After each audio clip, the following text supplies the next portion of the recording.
మొన్న ఈ మధ్య 2-3 రోజుల క్రితం మన ఆమదాల వలస ఎమ్మెల్యే కోన రవికుమార్ గారు హైదరాబాద్ వెళ్ళి అక్కడ ఏంటంటే 26 కులాలని బీసీ నుండి తొలగిస్తే దానికి సంబంధించినటువంటి సుప్రీంకోర్టు ఆర్డర్ ప్రకారం ఒక కమిషన్ ఏర్పాటు చేయడం జరిగింది.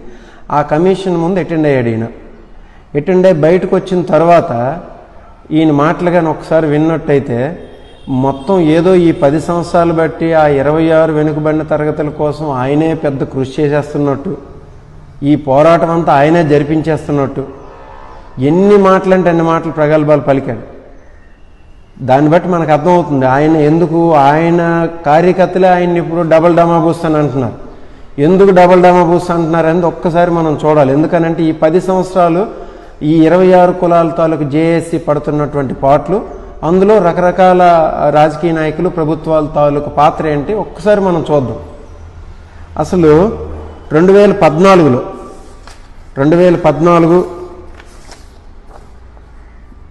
ఆగస్టు 14 అంటే 14/8/2014 జీఓఎంఎస్ నెంబర్ 3 ప్రకారం, ఇది జీఓఎంఎస్ నెంబర్ 3 ప్రకారం ఏవైతే బీసీ కులాలు 138 ఉండేవి అప్పుడు కంబైన్డ్ ఆంధ్రప్రదేశ్లో, ఆ 138లో 26 కులాలను తొలగిస్తూ, అంటే ఏంటంటే ఈ 26 కులాల తాలూకు ఆరిజిన్ అనేది అక్కడ తెలంగాణలో లేదు, అందుకు 26 కులాలను బీసీ నుండి తొలగించేద్దాం, ఈ మిగతా 112 కులాలకు మాత్రమే గవర్నమెంట్ అడాప్ట్ చేసుకొని వాళ్ళకి రిజర్వేషన్స్ కల్పిద్దామని చెప్పేసి ఆగస్టు 14, 2014 ఒక జీవో విడుదల చేసింది తెలంగాణ గవర్నమెంట్.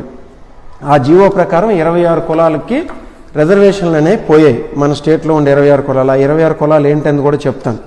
ఆ తర్వాత ఏం చేశారు, ఆ 26 కులాలకు సంబంధించినటువంటి అంటే జేఏసీ, అంటే ఒక జేఏసీ కింద ఫామ్ అయ్యి వాళ్ళు అప్పట్లో ఉన్న బీసీ కమిషన్ సెక్రటరీ ముందు అటెండ్ అయ్యారు. వెళ్ళి సెక్రటరీ ముందు అటెండ్ అయితే సెక్రటరీ ఒక లెటర్ రాశారు, వీళ్ళకి ఆరిజిన్ అనేది ఈ స్టేట్లో కూడా ఉంది, వీళ్ళని తీసేయడానికి లేదు అని చెప్పేసి బీసీ కమిషన్ ఒక లెటర్ ఇస్తే దానికి సంబంధించి మళ్ళీ తెలంగాణ ప్రభుత్వమే 11/3/2015 ఇంకొక జీవో నెంబర్ 16 అని 16 జీవో ఇచ్చింది.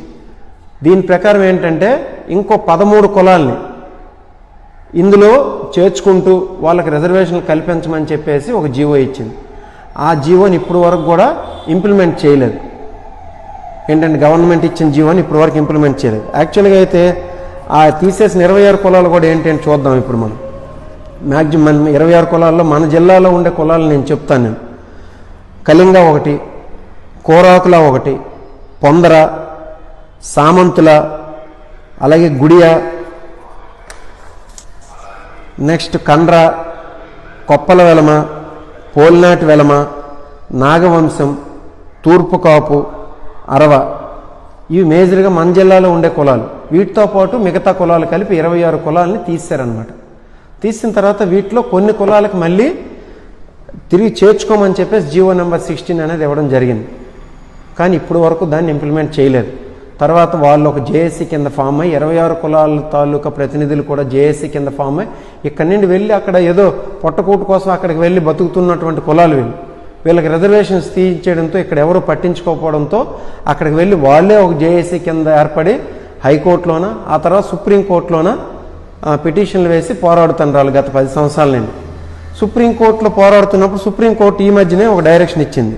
ఏమని, వీళ్ళ కోసం సెపరేట్గా ఒక కమిషన్ ఏర్పాటు చేయండి, ఆ కమిషన్ ఏర్పాటు చేసి కమిషన్ 26 కులాల తాలూకు వెర్షన్ విని వాటిని మీరు తిరిగి మాకు సబ్మిట్ చేయండి అని చెప్పేసి సుప్రీంకోర్టు ఆర్డర్ ఇచ్చింది. ఆ ఆర్డర్ ప్రకారం బీసీ కమిషన్ ఒక నోటిఫికేషన్ జారీ చేసింది.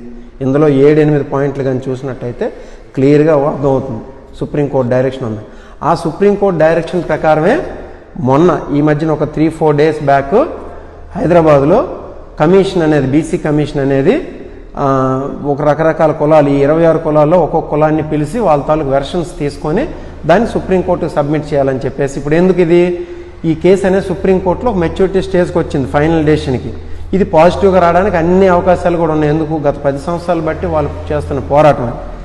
దాన్నేదో కోన రవికుమార్ నేనే ఈ 10 సంవత్సరాలు బట్టి పోరాటం చేసేస్తున్నాను, నేనే ఈ కులాల తరపున ప్రతినిధిగా ఉన్నాను అనేదో చూడండి, వెళ్ళి గాలిలో విసిరేసిన పిండి, గాలిలో పడిపోయిన పిండి కృష్ణార్పణం అనేసినట్టు ఈయనేంటంటే దాన్ని క్యాష్ చేసుకోవడానికి అక్కడికి వెళ్ళి బయటకు వచ్చి ఈ డబల్ డమాబూస్ మాటలనే వాడుతున్నాడు. ఇంకా చూడండి, ఒకవేళ ఆయన నేను ఎందుకు ఆ మాటలు అంటున్నాను డబల్ డమాబూస్ అని చెప్పేసి మీరు క్లియర్గా చూడండి. 2014 ఆగస్టు 14న జీవో ఇచ్చింది తీసేసేటప్పుడు. అప్పుడు ఉన్న గవర్నమెంట్ ఎవరిది? చంద్రబాబు నాయుడు గారి గవర్నమెంట్. అందులో కోన రవికుమార్ గారు విప్గా ఉన్నారు. ఆ గవర్నమెంట్లోనే మన అచ్చెన్నాయుడు గారు బీసీ వెల్ఫేర్ మినిస్టర్గా ఉన్నారు. ఎవరైతే ఇప్పుడు ఈ బీసీ కమిషన్లో మెంబర్ సెక్రటరీగా ఉన్నారో అప్పుడు 2 స్టేట్లకు ఆయన ఒక్కరే కంబైన్డ్ పర్సనే, కంబైన్డ్ స్టేట్స్కి ఆయన ఒక్కరే పర్సన్ మెంబర్ సెక్రటరీ. కానీ 2014-19 మధ్యలో ఏ ఒక్క లెటర్ ఇవ్వడం కానీ, చీఫ్ మినిస్టర్ అవతల ఉన్న చీఫ్ మినిస్టర్కి రిప్రజెంట్ చేయడం కానీ, లేకపోతే ఈరోజు ఈ మాట్లాడుతున్నటువంటి కోన రవికుమార్ కానీ లేకపోతే అచ్చెన్నాయుడు గారు కానీ ఎవరు అక్కడికి వెళ్ళి రిప్రజెంట్ చేయడం కానీ ఏమీ చేయలేదు. ఇంక చేయలేదు సరే కదా, వాళ్ళు ఎప్పుడు పిలిచినా కానీ వాళ్ళని పట్టించుకోకుండా వదిలేశారు. తర్వాత 2019-24 మధ్యన మా నాయకులు జగన్మోహన్ రెడ్డి గారు, ఆయన కేసీఆర్ గారికి ఒక లెటర్ రాశారు.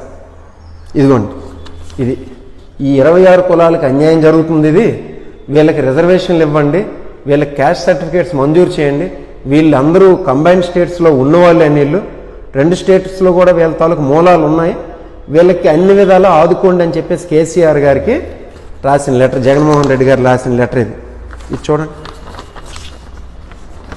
జగన్మోహన్ రెడ్డి గారు రాసిన లెటర్ ఇది రాశారు. సరే, ఇది జరిగింది, అప్పుడు జరిగింది 2019-24 మధ్యన. 2024 తర్వాత మళ్ళీ చంద్రబాబు నాయుడు గారు చీఫ్ మినిస్టర్ అయ్యారు కదా.